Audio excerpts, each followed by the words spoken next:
राधे राधे, जय श्री कृष्णा मित्रों। इस विषय में आज का ये जो वीडियो है कृष्णमूर्ति पद्धति से संबंधित, इसमें आयुमान के विषय में थोड़ी सी चर्चा करेंगे आज हम। इससे पूर्व मैंने 2 वीडियो बनाए हैं, उनको भी अवश्य देखिएगा। जो आपको तो भाव कैसे कस्प सबलोट का चिंतन कैसे करते हैं और अंतिम निर्णायक कैसे CSL होता है, उसका भी वीडियो है। तो ऐसे छोटे छोटे प्रश्नों का क्रम चलेगा, तो आप ऐसे देखते रहिएगा और YouTube चैनल को सब्सक्राइब करते रहिएगा।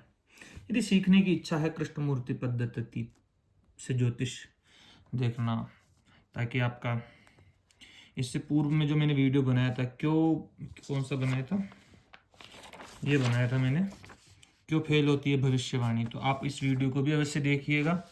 क्यों फेल होती है आपकी भविष्यवाणी, अंतिम निर्णायक कैसे, तो भाव हमें धन क्या बताता है, नक्षत्र लोट क्या बताता है, अंतिम निर्णायक कैसे नक्षत्र नवांश है।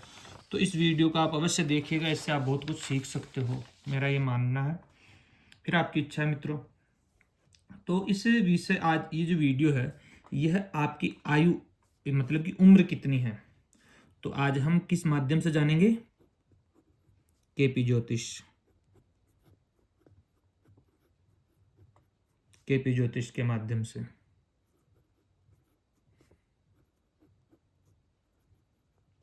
चाहे हम इसका टाइटल ये भी कर सकते हैं कि आप दीर्घायु है, ये भी अपन समझ सकते हैं। क्या आप दीर्घायु है, ये भी विचार करो, क्योंकि सब चीज़ों का यहीं से अपन को विचार करना है। ये प्रश्न उठते हैं जब आप, क्योंकि हर व्यक्ति अपनी आयु दीर्घायु चाहता है, कोई जल्दी मृत्यु को प्राप्त होना नहीं चाहता है। तो यदि आप स्वयं की कुंडली या किसी की भी एनालिसिस कर रहे हो, देख रहे हो, तो ये छोटी सी चीज़ आप अवश्य देखिएगा। हाँ, ये चीज़ जरूर है कि आप कुछ और विषयों से भी जानना, जरूरी नहीं कि आप केपी से ही जाने। आप नक्षत्रायु प्रमाण भी पता कर सकते हैं, नक्षत्रायु प्रमाण। आप पिंडायु प्रमाण को भी देखो। आप जैमिनी के मतानुसार भी देखो, और आप केंद्रायु प्रमाण भी देखो।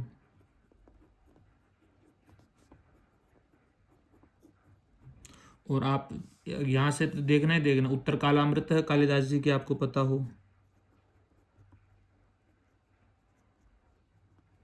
कालिदास जी की है उत्तर कालामृत। वहाँ पर भी आपको आयु निर्धारण के सूत्र मिलेंगे, तो उनसे भी आप पता कर सकते हैं कि आयु क्या रहेगी। लेकिन आज का जो ये मैं वीडियो बना रहा हूँ, ये आपको केवल केपी के माध्यम से, बहुत छोटा सा सूत्र है, आप इसको आसानी से समझोगे तो बहुत ही, मैं आपको अपनी डायरी के रूप से समझाता हूँ ताकि आप अच्छे से समझ पाओ, प्रमाणित, क्योंकि मैं इसको मैं अपने नोट्स के आधार पर आपको समझाने का प्रयास करूँगा। आयुमान, लॉन्गिटिविटी। लग्न का नक्षत्र नवांश यदि मारक व बाधक भाव का संकेतक है तो अल्प जीवन है। जानिए, अल्प जीवन समझते हैं पहले। अल्प जीवन कैसे विचार करते हैं? अल्प जीवन मतलब कि छोटा जीवन, अल्प आयु भी कह सकते हैं अपन, इसको अल्प जीवन भी कह सकते हैं। लग्न का देखना है फर्स्ट हाउस का CSL, इसका सब लोड, फर्स्ट हाउस का फर्स्ट असल को आप चेक करिएगा, ठीक है। इसको अपन नक्षत्र नवांश भी कह सकते हैं। तो सूत्र क्या कह रहा है, यदि लग्न का नक्षत्र नवांश मारक व बाधक भाव का संकेतक है। देखिए, जन्म कुंडली जन्म कुंडली जो होती है, आप समझ रहे होंगे, दिख रहा होगा आपको। थोड़ा सा मैं इधर कर देता हूँ, और देखिए,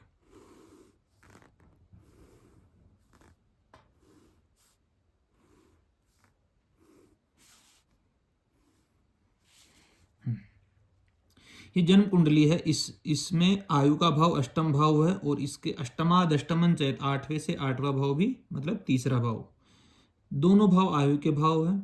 इन दोनों को हानि करने वाले भाव कौन से होते हैं? मारक भाव होते हैं, ये मारक भाव। तो ये नक्षत्र नवांश यदि मारक भाव का संकेतक करें, मारक भाव द्वितीय भाव और सप्तम भाव, मतलब कि अल्प जीवन के लिए यह आपको सिग्निफिकेट करे, किस भाव को करे, द्वितीय भाव और सप्तम भाव। फिर उन्होंने साथ में ही कहा है बाधक भाव भी। कौन से भाव, बाधक भाव। आपको पता है लग्न राशियां तीन प्रकार, तीन भागों में विभक्त है। चर, देखिए चर, स्थिर और द्विस्वभाव, तीन भागों में राशियां विभक्त है। चर राशि कौन कौन सी आती है, मेष, कर्क, तुला और मकर, चर। और स्थिर में कौन, 2, 5, 8, 11, ठीक। द्विस्वभाव में कौन, 3, 6, 9 और 12। ऐसे भी कर सकते हैं, चर स्थिर द्विस्वभाव, चर स्थिर द्विस्वभाव, चर स्थिर द्विस्वभाव, चर स्थिर द्विस्वभाव। तो प्रथम राशि चर आती है और द्वितीय स्थिर, फिर द्विस्वभाव। ऐसे राशियां का क्रम है, भागों में विभक्त है।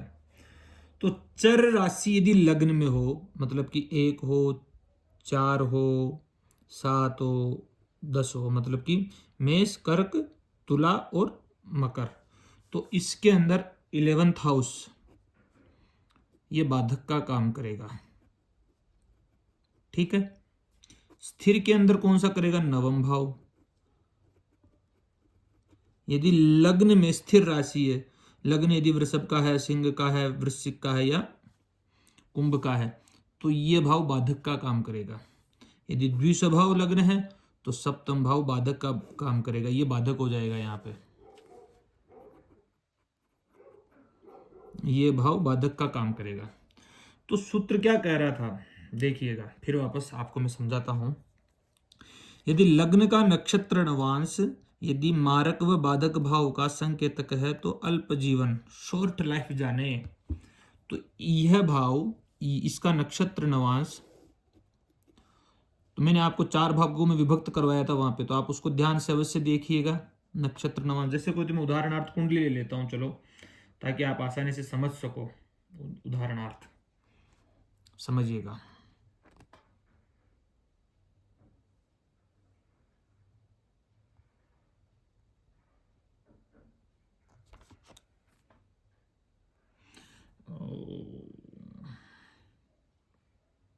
जैसे कोई, तो ये जन्म कुंडली ले लेते हैं अपन, ठीक है।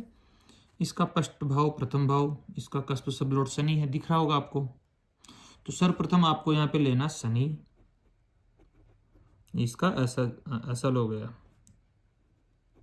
अब शनि का नक्षत्र लोड लो। शनि किसके नक्षत्र बेटा, कृतिका का मतलब सूर्य, सूर्य को ले लो। फिर किसके उप में बैठा, फिर शनि के में बैठा हुआ। तो आप इन तीनों का विचार करो। अंतिम निर्णायक ये होगा, क्योंकि इस चीज को आप देखोगे कि क्यों फेल होती भविष्यवाणियां। भाव, नक्षत्र, भाव यानी कि नक्षत्र लोड, भाव का CSL, नक्षत्र और नक्षत्र नवांश, इन तीनों का विचार करना है, ठीक है। तो ये कहाँ कहाँ का सिग्निफिकेट कर रहे हैं ये देख लीजिए। यहाँ पे इस डायरेक्ट निकालिए आप, समझ में ज़्यादा समय नहीं लूँ मैं इसलिए। 1, 11, 3, 8, 9 शनि दे रहा 1, देखिए इस लाल पेन से करता हूँ, 1, 11, 3, 8 और 9। सूर्य कहाँ का दे रहा है, सूर्य भी दे रहा है 11, 1, 7, 10 और 3। शनि फिर आ गया 1, 11, 3, 8 और 9। तो ये चीज़ आप समझ गए होंगे।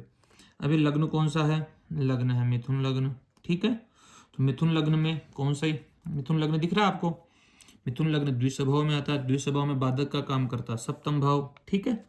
तो अपन ये बाधक भाव हो गया, यहाँ पे सप्तम भाव भी, मारक भाव भी है, सप्तम भाव भी है। तो अपन को अल्प जीवन समझना है। तो क्या अल्प जीवन दे रहा, नहीं दे रहा है। कस्प सबलोट क्या 2, 7, 7 का संकेतक है, 7वें का यहाँ पर है, बाकी और कहीं पर भी 7वें का नहीं है। मित्रों यहाँ पे अष्टम भाव भी आ रहा है, तो आपको अष्टम और तृतीय भाव, आपको ये देखो, तृतीय भाव लग्न बहुत बढ़िया है तीनों में। ये तो बहुत एक ही बार आया है, मारक भाव भी नहीं आया, द्वितीय भाव भी नहीं आया यहाँ पे, सप्तम सप्तम सप्तम भी नहीं आया ज्यादा। 3 8 3 8 9 9 1, तो ये दीर्घायु के लिए आया है। तो मैं आपको दीर्घायु का सूत्र बताऊंगा तो वहां पर यह उदाहरण आपको काम में आ जाएगा मित्रों। ओहो, आपको दिख नहीं रहा होगा, सॉरी, मैं ध्यान नहीं दिया। 1 11 3 8 9 11 1 7 10 3 1 3 8 दीर्घायु के लिए, क्योंकि मित्रों इसमें सप्तम भाव द्वितीय द्वितीय सप्तम सप्तम 7 एक ही बार आ रहा है और 2 भी नहीं आ रहा और कोई भी नहीं आ रहे। 3 8 3 3 8 लग्न लग्न लग्न और 11th हाउस और आ रहा है। तो कहीं ना कहीं यह व्यक्ति की दीर्घायु को पुष्ट करता है। मध्यायु भी नहीं करेगा, ये ध्यान रखिएगा, ये मध्यायु भी व्यक्त नहीं कर रहा है, ये दीर्घायु व्यक्त कर रहा है। समझ गए होंगे। तो आगे क्या सूत्र क्या कहता है, अपन उस विषय में चर्चा करते हैं आगे की। यदि लग्न का नक्षत्र नवांश 1 5 9 10 के साथ 3 8 भाव के का भी संकेतक है तो पूर्ण आयु। देख लीजिए, नवम भाव भी व्यक्त हो रहा है मित्रों, ये नवम भाव, समझ गए होंगे आप। फिर यहाँ पर नवम भाव एक एक तो आ ही रहा है तीनों जगह, पंचम नहीं आ रहा, कोई दिक्कत नहीं है। फिर 9 नवम भाव भी आ रहा है, फिर नवम भाव आ रहा है? दसम भाव भी आ रहा है मित्रों। इसके साथ में 3 और 8वें भाव का संकेतक है तृतीय और अष्टम भाव, देख लीजिए आप, ये देखो तृतीय अष्टम संकेतक है तो जातक पूर्णायु है। तो ये पूर्णायु का सूत्र हो गया, अल्प जीवन का हो गया, देख लिया अपन ने। एक पूर्णायु जीवन, पूर्णायु जीवन के लिए आपको कौन कौन से भाव देखने हैं? लग्न, पंचम, नवम, दसम के साथ तृतीय और अष्टम 8वें भाव का संकेतक हो कौन? फर्स्ट हाउस का एसल, प्रथम हाउस का एसल, मतलब कस्प सबलोड। ये आपको इन भावों को प्रदर्शित करे तो जातक पूर्णायु होगा। तो ये जो अपन ने उदाहरण लिया था ये पूर्णायु का है, मध्यायु का नहीं है, नहीं अल्पायु का है ये जन्म कुंडली। फिर आगे क्या कहते हैं वो भी मैं आपको थोड़ा बता दूं। फिर यदि लग्न का नक्षत्र नवांश 11th एकादश भाव का संकेतक है एवं चर लग्न है तो अल्प जीवन। यदि लग्न का नक्षत्र नवांश नवम भाव का संकेतक है, लग्न स्थिर है, राशि का है में है, तो भी अल्प जीवन ही माने, कारण कि चर लग्न के लिए एकादश भाव व स्थिर लग्न के लिए नवम भाव बाधक स्थान होते हैं। तो मैंने आपको बाधक स्थान का बताया था आपको कि बाधक स्थान बता ही दिया पहले, जो बाधक स्थान यदि आते हैं तब। लेकिन ये पूर्णायु की कुंडली है, यदि दोनों का मिश्रित आ जाए मित्रों, आपको पूर्णायु भी दिखाए अल्पायु भी बताए, तब आप कह सकते हैं मध्यायु। समझ गए हो? मध्यायु तब आप दोनों आ रहे हो, दो इसके साथ में 2 भी आ रहा हो, 7 भी आ रहा हो, है, और आपको बाधक भाव भी आ रहा हो और 3 8 भी आ रहा हो, 1 5 9 10 ये भी आ रहे हो, तब आप कह सकते हैं कि जातक मध्यायु होगा। समझ गए होंगे। फिर एक और यहाँ पे ऊपर मैंने यहाँ पे लिख रखा है, यदि लग्न का नक्षत्र नवांश अशुभ ग्रह है तो जीवन अल्प है। ये भी देख लीजिएगा, शुभ ग्रह है तो जीवन लंबा है। 1 5 9 10 के स्वामी ग्रह शुभ होते हैं। स्थिर लग्न के लिए नवम भाव बाधक, तो बाधक भाव है। 1 5 9 10 के स्वामी, मैं आपको ऐसे पढ़ के बता देता हूँ।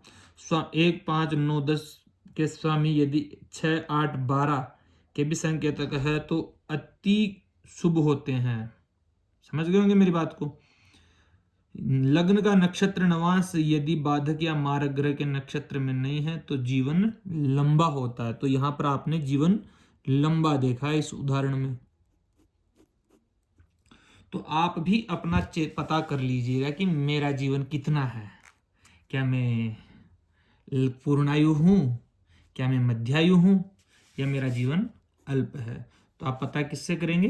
फर्स्ट हाउस के एसल कस्प सबलोड से। लेकिन इसके साथ में आपको नक्षत्रायु, पिंडायु और जेमिनी और केंद्रायु प्रमाण और उत्तर कालामृत इत्यादि ग्रंथों की भी सहायता ले लेनी उचित होगी। तो आप मेरी बात समझ रहे होंगे मित्रों। तो दोस्तों, लग्न का नक्षत्र नवांश अशुभ ग्रह के प्रभाव में हो तो जीवन संघर्ष में भी बढ़ता है। कुछ सूत्र मैं आपको और बता देता हूँ। अशुभ ग्रहों के प्रभाव में हो तो जीवन क्या हो जाता है, संघर्ष में, संघर्ष बढ़ जाता है जीवन में। यदि शुभ ग्रहों के साथ में हो, 1, 5, 9, 10 से जुड़ा हो तो जीवन लंबा होता है और सुखद होता है, बहुत अच्छा जीवन होता है मित्रों। तो ये लास्ट का मैंने आपको चीजें बताई है। इन चीजों, ये आप नियम गुप्त हैं, तो इन इन चीजों से आप समझ सकते हैं कि क्या आयु हो सकती है व्यक्ति की। तो धन्यवाद। यदि आप मेरे यूट्यूब चैनल पर नए हैं तो यूट्यूब चैनल को सब्सक्राइब अवश्य कीजिएगा। धन्यवाद मित्रों।